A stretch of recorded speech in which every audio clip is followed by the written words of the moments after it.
हाँ, अगर mayor Bharatiya Janata party mayor की उस पेपर पे उतारे तो चुनाव लड़ूंगी। बिल्कुल लड़ूंगी। भारतीय जनता पार्टी ने मेयर क्यों, अगर मुझे एमएलए एमपी के लिए टिकट दी मैं तो उस पर भी लड़ लूंगी। अभी गौशाला में अगर बात करें लगभग कितनी गायें होगी? मेरे हिसाब से 2,500-3,000 के आसपास तो होंगी, ज़्यादा भी हो सकती हैं। अभी मेयर और मंत्री जी की बोली बोल रहे हैं, वो भी 2,500-3,000 में अटके हुए हैं, आप ही उसी में अटकी हुई है। देखो, मैं तो मेयर साहब और मंत्री साहब से पूछ कर आई नहीं कि उन्होंने कितने बोले थे। आपने मेरे से क्वेश्चन पूछा, मैंने आपको बता दिया। कविता जी, अगर आने वाले समय में इसी तरह अगर निगम प्रशासन करता रहेगा तो शहर से आने वाले चुनाव तक आपको गायें देखने को नहीं मिलेंगी, बेसारा गायें दिखाई नहीं देंगी। पहली बात तो आप एक चीज़ आप गलत बोल रहे हो, मैं आपकी बात को गलत कहूँगी। आपने तो बाड़ा बना रखा है चारा डालने के लिए, जैसे कि आयकर विभाग के साथ में इतना बड़ा ग्राउंड है, तार लगा के वहाँ पे बाड़ा बना दिया, चारा डालो और वहाँ पे सभी जितने भी एक तरह से पशु है वहाँ दिखाई देते हैं। मैं यही तो बोल रही हूँ आपको कि हमें चारा डालना ही नहीं चाहिए। आपने व्यवस्था करके दी हुई है ना? नहीं, हमने नहीं करी व्यवस्था। अगर सेक्टर 14 की हम बात करें, बहुत एक तरह से पोश इलाका है, सबसे महंगा सेक्टर इसको कहा जाता है। और यहाँ ना आजकल तो जैसे गाय के साथ साथ घोड़े और बंदरें और बहुत सारी ऐसी चीज़ यहाँ देखने को मिलती है कि लोग शाम के समय में घोड़े कुदाते भगाते हैं। उसी तरह से बंदरों का आतंक यहाँ पर है। इस पर किस और देख रहे हैं कि ऐसा तो नहीं कि चिड़ियाघर बनाने जा रहे हो आप लोग सेक्टर 14 को? बढ़िया है जी, फिर एंट्री टिकट लगा देंगे हम तो। इस सेक्टर में तो लोग एक तरसते हैं कि चलो रहना है तो हमने ना सेक्टर 14 में इन्वेस्टमेंट करना है, वहाँ पर मकान लेना है, इस तरह की बातें होती है। अगर इस तरह के हालात बनेगा, चिड़िया घर बना के छोड़ दोगे तो लोग यहाँ से पलायन करना शुरू हो जाएंगे। नहीं, ऐसा नहीं है कि पलायन करेंगे लोग, ये भी गलत है। करोड़ों रुपए लेके चले गए।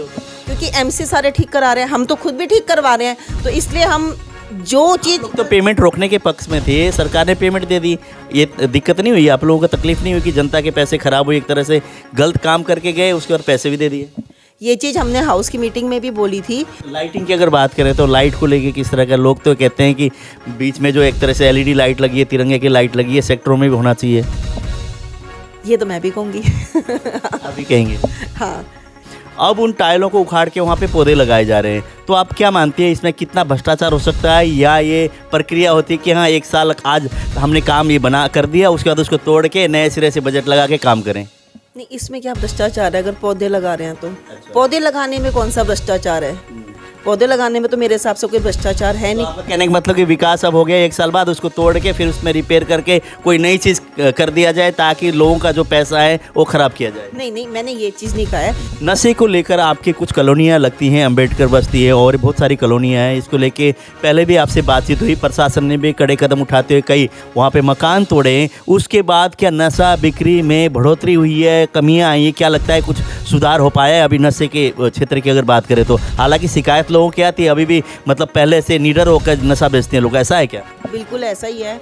और इस चीज़ का तो मैं हमारे घर में भी आप ना चिल्ला चिल्ला के बोलती थी अधिकारी आपकी सुनते नहीं है, काम नहीं करते, उसमें कितना कभी अधिकारियों को कुछ सुनवाई होने शुरू हुई है? नहीं, वही हाल है। मैंने तो कभी नहीं कहा कि अधिकारी हमारे सुनते नहीं है। तो कहा है कई बार कि पब्लिक हेल्थ वाले सुनते नहीं है, कुछ इस तरह की बातें आई है। आप हो गए, सालू दीवान जी हो गए, जितने भी महिलाएं थी एकजुट होकर आप लोगों ने आवाज़ भी बुलंद किया था। देखो, कई मुद्दे ऐसे होते हैं जहाँ पर अर्जेंटली काम कराना होता है, अब वहाँ पर अधिकारी नहीं सुनते हैं। नमस्कार, आप देख रहे हैं RSN एक्सप्रेस। हम उसी मुद्दे पे हैं जो वार्ड वाइज पार्षदों से हम बात कर रहे हैं और हिसार में विकास में कितना है भ्रष्टाचार, और उसको लेकर आज हमारे साथ हैं वार्ड नंबर 2 से पार्षद है कविता केडिया जी। हम बात करेंगे हिसार में विकास को लेके उनका किस तरह का वक्तव्य होगा और साथ के साथ उनके अपने क्षेत्र में उन्होंने कितना विकास कार्य किया, क्यों 4 साल की अवधि हो चुकी, 5वां साल लग रहा है और 8 से 9 महीने के अंदर चुनाव होना है। बात करेंगे कविता जी से। कविता जी नमस्कार। नमस्कार जी। कविता जी, विकास में कितना भ्रष्टाचार, हिसार के अंदर कितना छुपा हुआ है भ्रष्टाचार? भ्रष्टाचार तो ऐसी कोई बात नहीं है। देखो, मेरे वार्ड में तो हम लोग पूरी तरह से विकास कर रहे हैं। जहाँ पर भी जो भी कमियाँ होती हैं, हमने व्हाट्सएप के ग्रुप के ज़रिए सबको बोल रखा है कि जहाँ पर भी किसी के कोई भी प्रॉब्लम हो, फ़ोटो खींचे, मकान नंबर डालिए और हमारे पास भेज दीजिए, तो वो प्रॉब्लम का सॉल्यूशन हम जल्दी से जल्दी करवाने की कोशिश करते हैं। जिस शहर में आप रहती हैं, अलग अलग क्षेत्र में आप जाती हैं, शहर के अंदर डिवाइडर बना हुआ है रोड को अलग हिस्सा करने के लिए, उसमें ग्रीन बेल्ट, एक तरह से ग्रीन बेल्ट भी है, साथ में डिवाइडर लगे हुए हैं, जैसे ग्रिल हो गए, उसके ऊपर टाइल लगा के सुंदर बनाया गया था पिछले वर्षों की अगर बात करें। अब उन टाइलों को उखाड़ के वहाँ पे पौधे लगाए जा रहे हैं, तो आप क्या मानती है इसमें कितना भ्रष्टाचार हो सकता है? या ये प्रक्रिया होती है कि हाँ, एक साल आज हमने काम ये बना कर दिया, उसके बाद उसको तोड़ के नए सिरे से बजट लगा के काम करें? नहीं, इसमें क्या भ्रष्टाचार है? अगर पौधे लगा रहे हैं तो अच्छा। पौधे लगाने में कौन सा भ्रष्टाचार है? पौधे लगाने में तो मेरे हिसाब से कोई भ्रष्टाचार है तो नहीं। आपका कहने का मतलब कि विकास अब हो गया, 1 साल बाद उसको तोड़ के फिर उसमें रिपेयर करके कोई नई चीज़ कर दिया जाए ताकि लोगों का जो पैसा है वो खराब किया जाए। नहीं नहीं, मैंने ये चीज़ नहीं कहा है।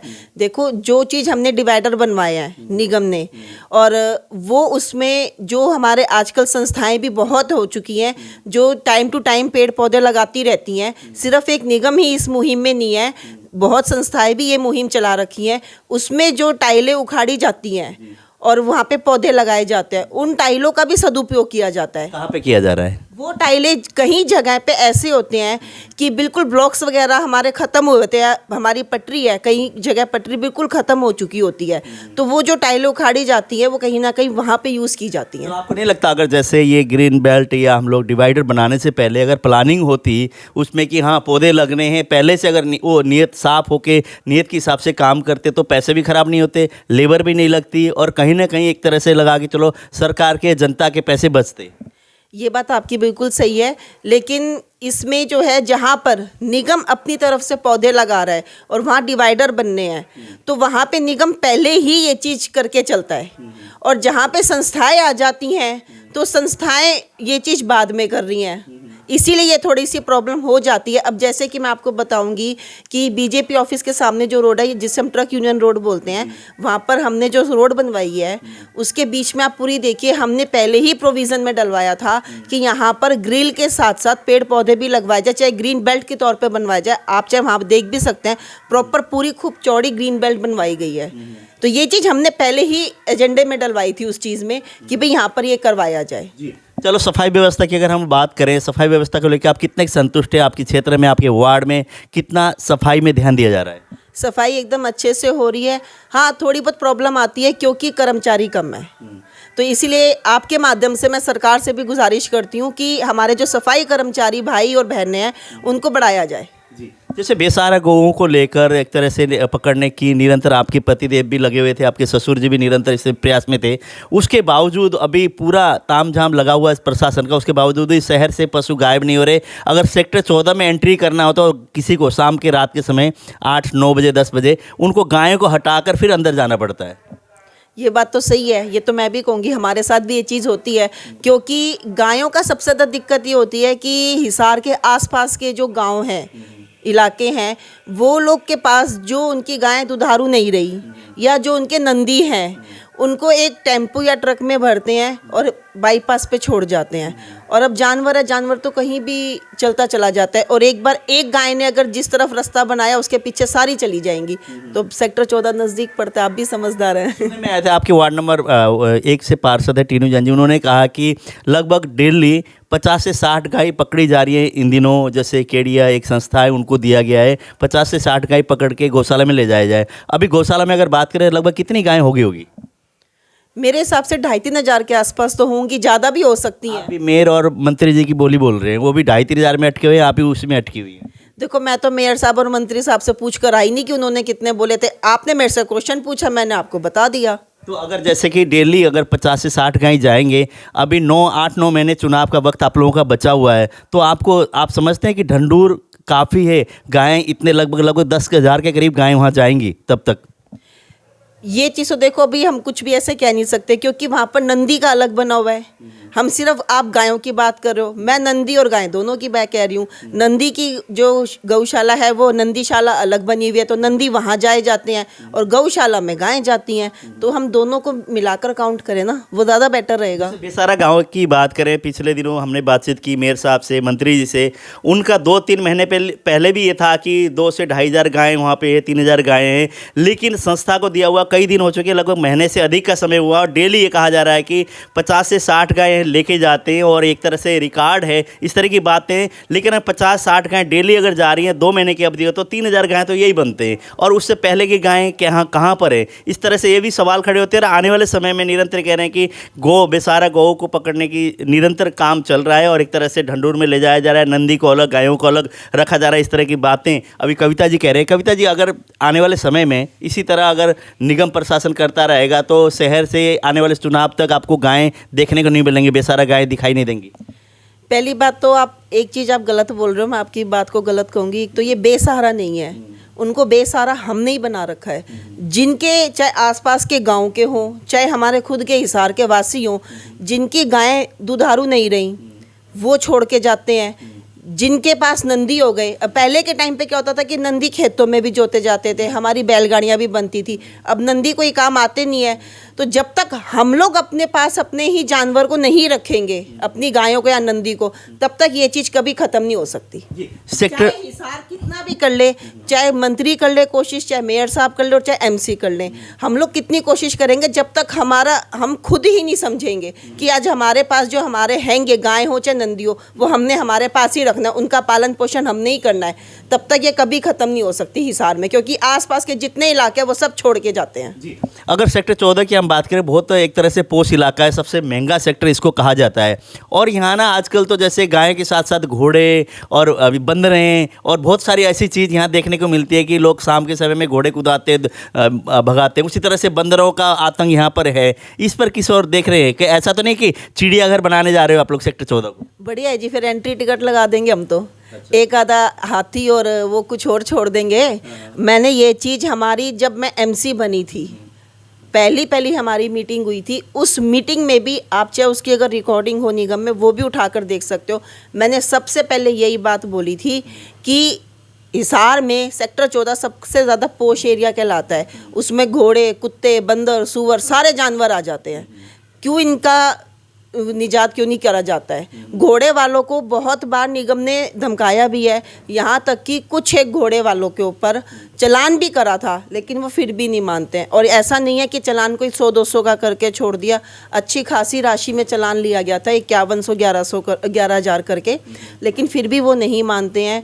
घोड़े भी आते हैं और भैंस वाले भी आते हैं, उनको भी इतनी बार धमका चुका है निगम, लेकिन इनके ऊपर कोई फ़र्क नहीं पड़ रहा है।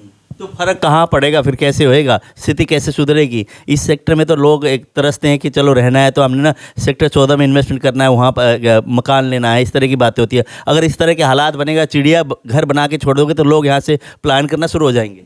नहीं, ऐसा नहीं है कि पलायन करेंगे लोग, ये भी गलत है। क्योंकि मैं ये जानती हूँ कि देखो, जो भी चाहे गाय वाले हों वो गाय को ना छोड़ें, जो भैंस वाले हैं वो अपनी भैंसों को अपने पास रखें ना, घोड़े वाले हैं वो घोड़ों को अपने पास रखें। पहले कभी भी ये जानवर, जब हमारी अपना घर बना था सेक्टर 14 में, कभी भी इतनी गाय नहीं आती थी ना भैंसें आया करती। और अब ज़रूरत से ज़्यादा क्यों लोगों को ये लगता है, सबसे ज़्यादा तो गलती देखो हम लोग करते हैं। आज मैं भी आ गई उसमें, मैं किसी आम जनता के ऊपर नहीं बोल रही हूँ, उसमें मैं भी हूँ, आम जनता में ही हूँ मैं भी। हमें चारा नहीं डालना चाहिए सड़कों पे। आपने तो बाड़ा बना रखा है चारा डालने के लिए, जैसे कि आयकर विभाग के साथ में इतना बड़ा ग्राउंड है, तार लगा के वहाँ पे बाड़ा बना दिया, चारा डालो और वहाँ पे सभी जितने भी एक तरह से पशु है वहाँ दिखाई देते हैं। मैं यही तो बोल रही हूँ आपको कि हमें चारा डालना ही नहीं चाहिए। आपने व्यवस्था करके दी हुई है ना? नहीं, हमने नहीं करी व्यवस्था। वहाँ पे जो रहने वाले उन्होंने खुद ने अपने आप से कर ली। और वो है ना, गायों के लिए नहीं बनाया गया था, वो बनाया था सिर्फ कबूतरों के डालने के लिए, कि भाई कबूतर या चिड़िया वगैरह आके वहाँ पर पानी रखा हुआ था और थोड़े बहुत दाने चुग लेंगे। धीरे धीरे करके वो गायों के चारे में तब्दील हो गया वो भी। मैं ये कहती हूँ कि भाई अगर हमने अपना सेक्टर साफ सुथरा रखना है, हमारी निगम की जो गाड़ियां हैं उनमें गीला सूखा कचरा अलग अलग जाता है। और सबसे बड़ी बात तो ये भी है कि सेक्टर 14 में गौशाले वाला भी आता है, जो जितना भी हमारा किचन वेस्ट होता है, चाहे रोटी का हो, जैसे रोटी भी हम गाय की निकालते हैं, हम अपने वो भी निकालते, तो वो लेकर जाता है। हमारे पास तो डबल ऑप्शन होता है सेक्टर 14 वालों के पास तो, कि गौशाला वाली गाड़ी में भी हम डाल सकते हैं और जो हमारी कूड़े की गाड़ी आ रही है उसमें जो डालते हैं उसमें भी डाल सकते हैं। साफ सुथरा की आप बात करें, इस तरह का तो दिखाई नहीं देता। अभी भी हम लोग आ रहे थे तो घरों से ना लोग धो धो के पानी, गलियों में पानी है पूरे के पूरे, आप चलिए दोनों साइड से, मतलब कंपटीशन चल रहा होता है। एक घर ने अगर ज़्यादा धो दिया तो पानी खिला दिया, दूसरे ने और खिला दिया। बरामदे धोने और धोने, पानी का एक तो खराब करना, दूसरा गंदगी करना, और सड़क का टूटने का कारण भी वही नहीं लगता आपको? ये आपके माध्यम से मैं हमारी जनता तक भी ये संदेश जरूर दूंगी, सबसे ज़्यादा सदुपयोग करें पानी का। क्योंकि पानी अगर आज हम नहीं बचाएंगे तो हमारे जो पोते पड़पोते होंगे उनके लिए कुछ नहीं बचेगा। दूसरी बात, हम जितना ज़्यादा पानी गिराएंगे सड़कें उतनी ही ज़्यादा टूटेंगी। तो इसलिए मैं आप सभी से हाथ जोड़ के निवेदन करती हूँ कि पानी बिल्कुल भी ना गिराएं। आप अपनी मेड को बोलिए कि वो पानी से ना धोएं, पोछा मारें। जैसे कि हाउसिंग बोर्ड की हम बात करें, वहाँ पे जब भी बरसात होती है तालाब बन जाता था, स्थिति ऐसी होती थी कि ब्लू बर्ड और हाउसिंग बोर्ड लगभग बराबर का वो होता था, परिवारों को निकलने के लिए दुविधा हो जाती थी। जैसे ऊपर तो ठीक है, नीचे ग्राउंड फ्लोर में जो लोग रहते थे उनके घरों में सारा सामान भीग जाता था, बेड गिल्ला, सारा खाने पीने का सामान गिल्ला, इस तरह की स्थिति थी। उसको लेके आपने पिछले दिनों बात की तो कुछ आपने पहल की थी, उसमें आप कितनी कामयाब हुई हैं उसको वो करने की, ठीक कराने के लिए? वो भी हमारा काम हो गया है अच्छे से। उसमें सिर्फ आज तक में इतने साल मेरी भी शादी हो गई, यहाँ तक कि मैं खुद भी शादी होकर हाउसिंग बोर्ड आई थी। आप यकीन नहीं करोगे, मैं तो ये कह सकती हूँ कि हिसार की धरती पे पहला कदम ही मैंने हाउसिंग बोर्ड में रखा था। तो वो तो मेरी जन्मभूमि, कर्म भूमि, एक शादी के बाद की एक औरत के लिए वो कह सकते हो मेरे लिए। तो उसका सुधार कब होगा? सुधार करा है ना हमने उसका। देखो, एक बार पानी खड़ा हुआ है और हमने ना करो, आज आप वहाँ के लोगों से जाके पूछो, उसके बाद क्या बारिश नहीं आई? अगर बारिश आती है तो पूरे हिसार में ही पानी भरता है। तो उसका परमानेंट इलाज के लिए आप कार्य कर रही हैं? हाँ, बिल्कुल हो रहा है। एक बार कर रखा है इलाज, और परमानेंट इलाज के लिए भी जो बीजेपी ऑफिस से लेकर गुप्ता हॉस्पिटल तक की एक छोटा सा टुकड़ा है, बस वहाँ पर वो लाइन बनते ही उसका बिल्कुल परमानेंट इलाज है। फिर कभी भी उनको फ्यूचर में इस चीज़ की दिक्कत नहीं आएगी। नशे को लेकर आपकी कुछ कॉलोनियाँ लगती हैं, अंबेडकर बस्ती है और बहुत सारी कॉलोनियाँ हैं, इसको लेके पहले भी आपसे बातचीत हुई, प्रशासन ने भी कड़े कदम उठाते हुए कई वहाँ पे मकान तोड़े। उसके बाद क्या नशा बिक्री में बढ़ोतरी हुई है, कमियाँ आई हैं? क्या लगता है कुछ सुधार हो पाया है अभी नशे के क्षेत्र की अगर बात करें तो? हालांकि शिकायत लोगों की आती है, अभी भी मतलब पहले से निडर होकर नशा बेचते हैं लोग, ऐसा है क्या? बिल्कुल ऐसा ही है। और इस चीज़ का तो मैं हमारे घर में भी, वहाँ अंबेडकर बस्ती से बामनी आती है, पंतानी आती है, वो खुद भी कहती है, उसके भी बच्चे और उसका पति खुद नशा करते हैं। वो कहती है जो चीज़ वो पहले 50 रुपए की लाते थे अब 200 रुपए की ला रहे हैं। और जिनके मकान तोड़े गए हैं वो लोग भी वो कहते हैं अब तुम खुला होके बेचेंगे, अब तो सरकार को पता ही है कि हम बेच रहे हैं, हमारे घर भी तो तोड़ दिए। तो ये सुधार कब होगा, कैसे निरंतर कर पाएंगे? नहीं तो ना एजुकेशन में बच्चे जैसे पढ़ाई करें, युवा पीढ़ी बहुत बिगड़ती जा रही है। आजकल जगह जगह पे कैफ़े, वहाँ पे हुक्का बार, इस तरह की स्थिति गुड़गांव से ज़्यादा हालात हिसार के ख़राब होते जा रहे हैं। आपकी नज़र में अगर हो तो? देखो, ये चीज़ तो थोड़ा बहुत माँ बाप पे भी डिपेंड करती है कि हमारा बच्चा कहाँ जा रहा है, किस संगत में है, कहाँ पार्टी करने जा रहा है, वो कैसी जगह है। ये चीज़ हमें भी थोड़ा सोचना चाहिए। ये नहीं है कि आज बच्चे ने वो कह दिया कि आज मुझे अपने दोस्तों से पार्टी करनी है, मुझे 2000 रुपये चाहिए, मुझे 1000 चाहिए, मुझे 5000 चाहिए, हमने दे दिए और जाओ बच्चे करो पार्टी। ऐसा कभी नहीं। जो बच्चे बिगड़ते हैं उनमें कहीं ना कहीं थोड़ा बहुत, मैं ये कहूँगी कि बच्चे संगत से तो बिगड़ते ही हैं, लेकिन कहीं ना कहीं थोड़ा सा रोल माँ बाप का भी आ जाता है उसमें, थोड़ा सा कहूँगी। क्योंकि माँ बाप आजकल के बच्चे इतने मतलब कहते ना चालू हो चुके हैं, वो माँ बाप को खबर नहीं लगने देते कि भाई हम क्या कर रहे हैं और क्या नहीं कर रहे हैं। घर से कुछ कह के जाएंगे, बाहर जाके कुछ करते हैं। लेकिन थोड़ी सी हम अगर निगरानी रख लेंगे ना तो हमारे बच्चे बिल्कुल नहीं बिगड़ेंगे। जी, जैसे कि सेक्टर 14 में आसपास में कुछ सड़क तो आप लोगों ने पैचअप कर दिया है, जैसे उस पर हालांकि रोड नया नहीं बना, पैचअप आप लोगों ने करा रखा है। उस हिसाब से गलियों के हालात अभी खस्ता है एक तरह से, कई गलियां टूटी हुई हैं, सीवर की भी थोड़ी सी प्रॉब्लम है कई क्षेत्र में। तो उसको लेके किस तरह से आपका कार्य चल रहा है? और लगभग 8-9 महीने का वक्त और है, तो पूरा दुरुस्त हो पाएगा? जहाँ पर पैच अभी बाकी रह गए हैं वहाँ पर अब पैच होली के बाद होंगे, क्योंकि पहले अभी भी पीछे भी बारिशों का मौसम की आ गई थी सूचना, तो बारिश हुई भी थी थोड़ी बहुत, और अब होली के बाद ही होंगे पैच।